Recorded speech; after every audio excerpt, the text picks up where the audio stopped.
আমাকে হয় কোনো মহিলা ডাক্তার দিন, না হয় ছেড়ে দিন। চুপ করো, তোমার চিকিৎসা এখানেই হবে। হাসপাতালের ওটি রুম। একজন অসহায় মা সিজারের আগে বারবার অনুরোধ করছেন, আমি কোনো পুরুষ ডাক্তার দিয়ে সিজার করাবো না। মেয়েটি বলল, আমাকে হয় কোনো মহিলা ডাক্তার দিন, না হয় ছেড়ে দিন, আমি অন্য কোথাও যাব। কিন্তু অসাধু ডাক্তাররা তা মানতে নারাজ। ডাক্তাররা বলল, সব ব্যবস্থা হয়ে গেছে, আপনাকে এখানেই সিজার করতে হবে। বাধ্য হয়ে মেয়েটি শেষ ভরসা হিসেবে সুপার রোমানাকে কল দিল।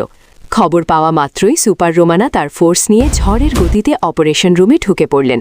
ডাক্তাররা হতবম্ব। রোমানা প্রধান ডাক্তারের কলার ধরলেন। একজন নারীর ইচ্ছার বিরুদ্ধে আপনারা জোর করছেন। আপনাদের লজ্জা হওয়া উচিত। রোমানা ডাক্তারদের শাসিয়ে দিলেন। আজ থেকে এই হাসপাতালে কোনো মহিলার সিজার কোনো পুরুষ ডাক্তার ডাক্তার করবে না, সবখানে মহিলা সার্জন নিশ্চিত করতে হবে। রোমানা সেই মেয়েটিকে অভয় দিলেন এবং সাথে সাথে একজন দক্ষ মহিলা ডাক্তারের ব্যবস্থা করে সিজারের নির্দেশ দিলেন। সুপার রোমানা বললেন, নারীর মর্যাদা আর গোপনীয়তা রক্ষা করা আমাদের দায়িত্ব। রোমানা বিডি সবসময় আপনার অধিকারের পাশে আছে।